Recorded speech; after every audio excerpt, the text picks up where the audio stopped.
name's Martienne, but you can call me Marty. I had been working on a project to write my memoir for about the last decade, and I ended up deciding to start this podcast instead because I have a lot of topics that I feel my experiences are relevant toward telling people about, giving people ideas about what might be useful for their lives to understand. I'll give you some details about myself and my background so you understand what I mean. The biggest thing that people find when they hear my story is that I was a convert to a evangelical cult when I was 18, and I was in that cult for about 15 years. If you're familiar with the name William Branham, that is the cult's prophet. He's still revered by the followers to this day. They listen to the recordings of his sermons. There's about 1,100 recordings. And they have published transcripts and made booklets out of them. And there's a lot of people following that movement, not only in the United States, but in Africa, in South America, lots of places around the world. But the sorts of things that evangelical movements and churches teach, I feel is damaging to young people, especially young women, to older people as well, of course. But after leaving the cult, which I will get into how I ended up leaving, I discovered a lot about my own identity. I am asexual, which is an LGBTQ identity. I was a gifted kid in school. Nowadays, I'm what you would call double gifted. I would have been. I am autistic and ADHD, but I was advanced in school. I was hyperlexic as a small child. I'm chronically ill. I have fibromyalgia. And another identity that I keep on myself that I tell people about is that I'm polyamorous, which is a growing movement in the, especially in the United States, probably worldwide. I don't know as much about worldwide with polyamory. But there's a lot about communication and consent that polyamorous people teach one another. So what kind of topics do I intend to tackle? Pretty much all of the above: religion, cults, Christianity, the cult I was in specifically, neurodiversity, LGBTQ identities, how to raise children, how to encourage children, how to help them learn, parenting in general, basically, feminism, issues about race, mental health, chronic illness, all of that. I feel I have experiences that inform my opinions that will lead to a lot of good discussion.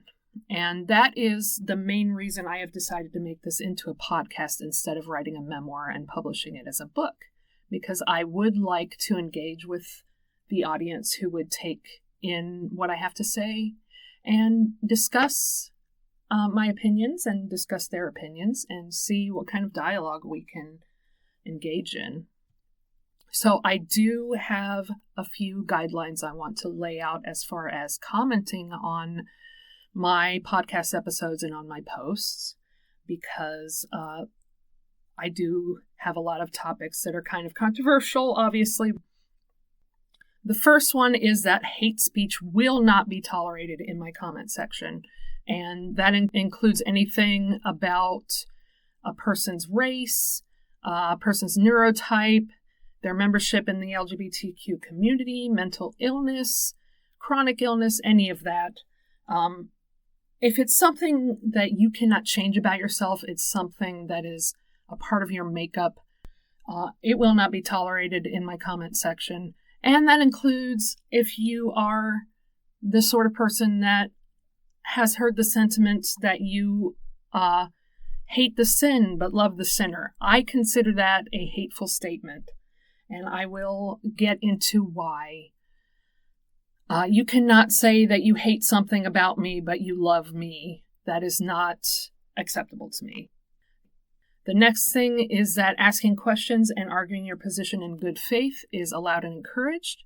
I want to see that people are genuinely curious and they want to discuss why I might have made a certain statement. But if you are the type of person that engages in what is known colloquially as sea lioning, that will not be tolerated. And sea lioning comes from a webcomic. I think it came out 12, 14 years ago, something like that. And in the comic, there is a sea lion that is approaching a person. And the sea lion just keeps saying, well, why did you do that? I'm just asking questions. I'm just curious. But a person who is sea lioning will keep saying they're asking questions, trying to get the person they're talking to explain and explain. And eventually that person will get frustrated and upset. And the sea lion will say, well, I didn't do anything. I was just asking questions. That is not going to be tolerated. If it becomes obvious that is the sort of rhetoric you engage in, you will be banned. Please do not state your opinion as fact unless you have something to back it up. If you can say, well, I know this situation leads to this kind of behavior or this feeling in people because I have this research that backs it up, that is a good place for discussion. But if you just say, well, this is what I've observed and you cannot change my mind, that is not arguing in good faith. So that probably won't get you banned, but it may get you muted for a period of time. I want to talk factually. I want to engage in discussion that is factual. The next one is important. It's a big thing when you're dealing with discussions on the internet. And I have an example of what this kind of thing leads to. It is a short story, and I'm going to put this in the description to the podcast episode. But there was a short story several years ago called Cat Person. And in the short story Cat Person, it described a relationship, and the man in the relationship date raped the point of view character. And there were enough details in the story that a lot of people started calling this woman, who I believe she lives in New York City, and they called her and said, did you write this short story, Cat Person? Is that a pseudonym you're using? And is this short story about your ex-boyfriend? And the details had not been written by the woman everyone was calling. It had been lifted by another acquaintance. She had observed the relationship and decided to write this short story, including details from that woman's life and details about the man in her life. And there was a death of the man later on, and it has been surmised that he committed suicide over this story being published. So I would ask, if you want to share anecdotes about your life, and especially about your family members' lives, you obfuscate details, you change details, you make it less obvious who you are. Because if you say, for example, if you were to say, well, my grandfather came out as gay when he was 70 years old. People who know you and who know your voice or your handle online will be able to say, hey, I know who your grandfather is. That's, Bob Jones, and I didn't know he had come out as gay. So that's the sort of thing you don't want to out someone else. That is, I consider this sort of a social contract version of HIPAA. HIPAA is a privacy policy that the government has set out for healthcare workers. Healthcare workers under HIPAA cannot discuss details of their patients' lives with people that are not involved in that person's case. You are allowed as a healthcare professional to say, I had a patient. They were not feeling well. This is what happened. But if you give enough details where someone could work out, okay, that was Sally Smith. She was at the ER the other day because this nurse told me about it. That is breaking HIPAA. So this policy of mine, giving Cat Person as the example, you should not tell those kinds of details where someone could work out who has come out as trans or gay in your life, who has chronic illness they don't want to have exposed, or mental illness they don't want exposed, all that kind of thing. So if you do have a story, make it less obvious.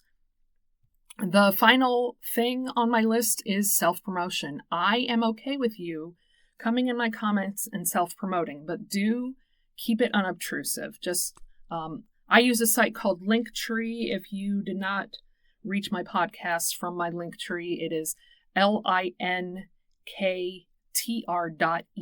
and then / whatever your username is.